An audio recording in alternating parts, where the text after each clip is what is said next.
Hello guys, welcome to my YouTube channel. My name is Harjeet Kaur. आज हम discuss करेंगे 26 of February के daily current affairs. तो अगर आपको इस पर्टिकुलर लेक्चर का पीडीएफ चाहिए तो उसके लिए आप मेरा टेलीग्राम चैनल भी ज्वाइन कर सकते हो, जिसका लिंक आपको नीचे डिस्क्रिप्शन बॉक्स में मिल जाएगा। तो शुरू करते हैं। सबसे पहले डिस्कस करेंगे Dada Saheb Phalke international film festival awards के बारे में। तो रिसेंटली ये अवार्ड्स अनाउंस किए गए हैं, तो इनके बारे में सबसे पहले हम डिस्कस कर लेते हैं। तो इसमें जो बेस्ट एक्टर का अवार्ड है वो दिया गया है शाहरुख खान को। कौन सी मूवी के लिए? जवान मूवी के लिए। बेस्ट एक्ट्रेस का अवार्ड रानी मुखर्जी को दिया गया है मिसेस चैटर्जी वर्सेस नॉर्वे के लिए। और बेस्ट फिल्म का अवार्ड जवान मूवी को दिया गया है। अब देखो, बेस्ट फिल्म का अवार्ड जवान मूवी को है और बेस्ट एक्टर का इसी फिल्म के एक्टर शाहरुख खान को। और बेस्ट डायरेक्टर का अवार्ड संदीप रेड्डी वंगा को दिया गया है एनिमल मूवी के लिए। और best actor in negative role में बेस्ट एक्टर का अवार्ड दिया गया है बॉबी देओल को एनिमल मूवी के लिए। और बेस्ट एक्ट्रेस का अवार्ड कॉमिक रोल में ये दिया गया है सानिया मल्होत्रा को कथल के लिए। और बेस्ट एक्टर क्रिटिक्स की कैटेगरी में, अब क्रिटिक्स की कैटेगरी में अवार्ड्स देख लेते हैं। तो क्रिटिक्स की कैटेगरी में बेस्ट एक्टर का अवार्ड गया है विक्की कौशल के पास सैम बहादुर के लिए। और बेस्ट एक्ट्रेस का क्रिटिक्स की कैटेगरी में करीना कपूर को दिया गया है जाने जान के लिए। और बेस्ट फिल्म का क्रिटिक्स की कैटेगरी में 12th फेल मूवी को दिया गया है। और बेस्ट डायरेक्टर का क्रिटिक्स की कैटेगरी में एटली को जवान मूवी के लिए। राइट। तो इसके बाद हम चलते हैं, कुछ क्वेश्चंस डिस्कस कर लेते हैं, जिसमें से पहला क्वेश्चन है Kalia scheme is related to which state. अब रिसेंटली कालिया स्कीम जो है ये न्यूज में है। न्यूज में क्यों है? क्योंकि रिसेंटली इसको एक्सटेंड किया गया है और 3 साल के लिए इसको एक्सटेंड कर दिया गया है। तो इसीलिए ये अब क्वेश्चन इससे बन सकता है कि ये कौन सी स्टेट से रिलेटेड स्कीम है। तो कालिया स्कीम ओडिशा स्टेट से रिलेटेड स्कीम है। ओडिशा स्टेट के जो फार्मर्स है उनके लिए वेलफेयर स्कीम चलाई है ओडिशा गवर्नमेंट ने, जिसको अब आगे 3 साल के लिए और एक्सटेंड कर दिया गया है फ्रॉम द ईयर 2024-25 टू 26-27 तक। राइट। अब बात करते हैं कालिया की फुल फॉर्म क्या है। कालिया की फुल फॉर्म है कृषक assistance for livelihood and income augmentation. ये कालिया की फुल फॉर्म है।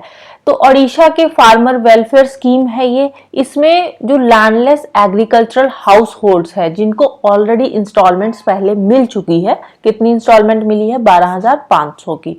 उनको कालिया स्कीम के अंदर और भी एडिशनल फाइनेंशियल बेनिफिट्स दिए जाएंगे। कितने के? 2,000 रुपीज के। Right.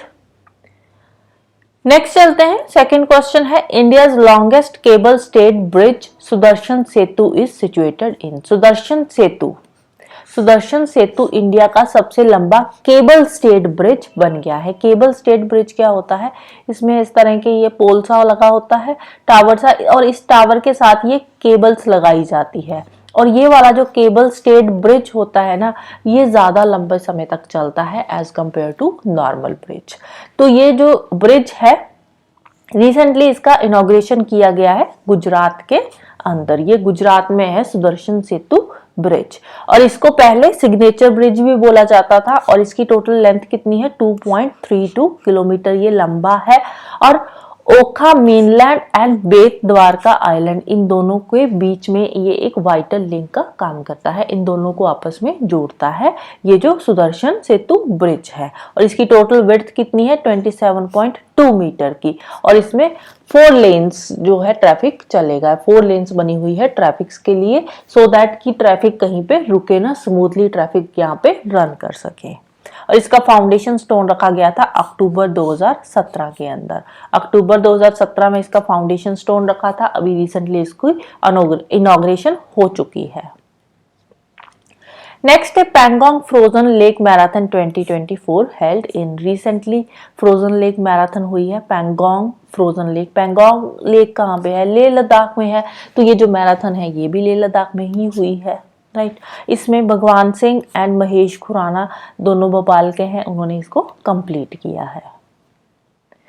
Next national institute of neuropathy titled Nisarga gram inaugurated इन, ये न्यूरोपैथी हॉस्पिटल है निसर्ग ग्राम, तो रिसेंटली इसका इनॉग्रेशन किया गया है पुणे महाराष्ट्र के अंदर। महाराष्ट्र में कहाँ पे? पुणे में, राइट।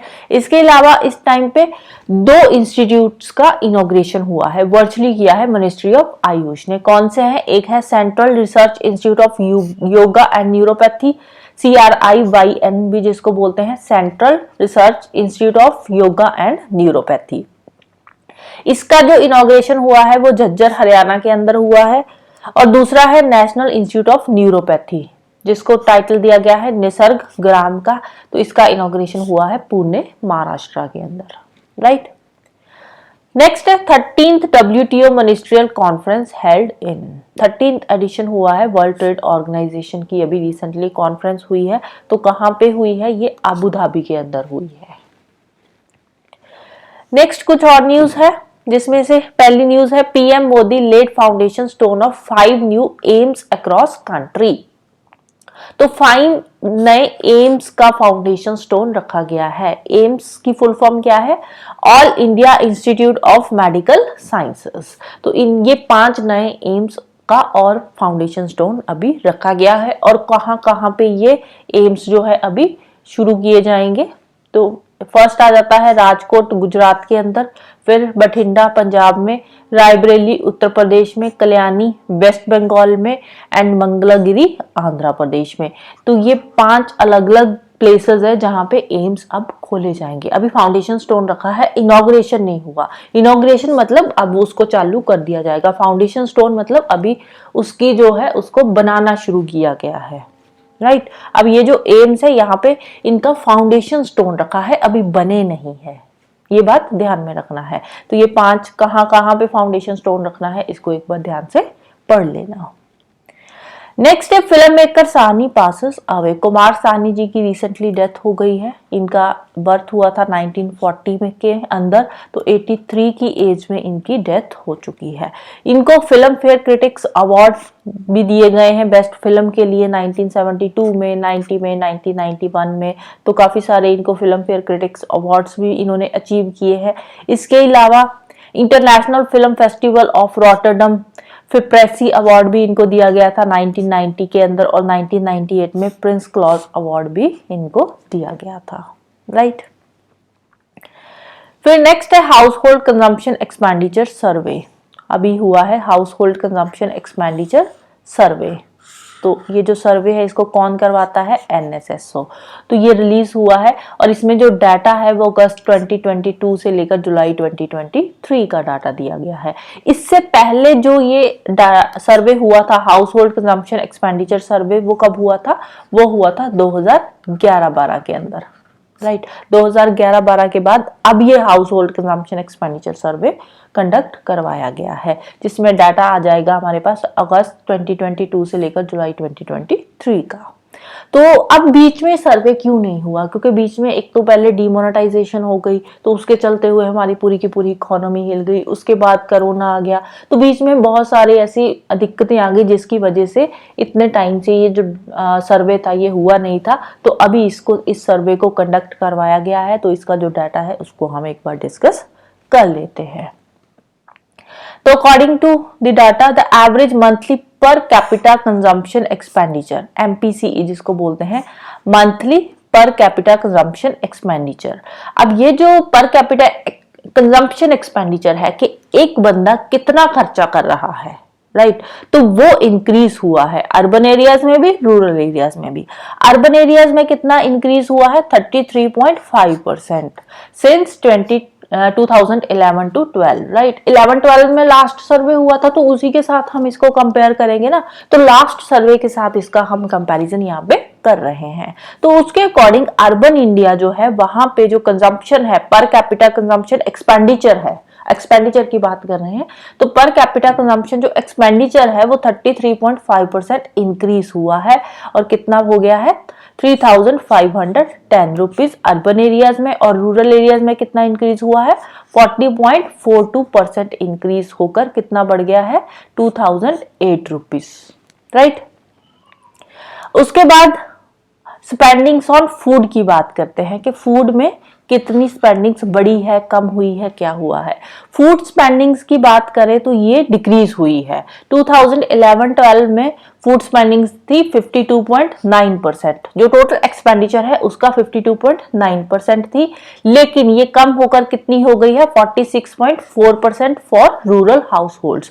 तो रूरल इंडिया में जो फूड की स्पेंडिंग्स है, टोटल कंजम्पशन का एक्सपेंडिचर हमने देख लिया है, उसमें से जो फूड की स्पेंडिंग्स है वो कम हुई है एज कंपेयर टू 2011-12।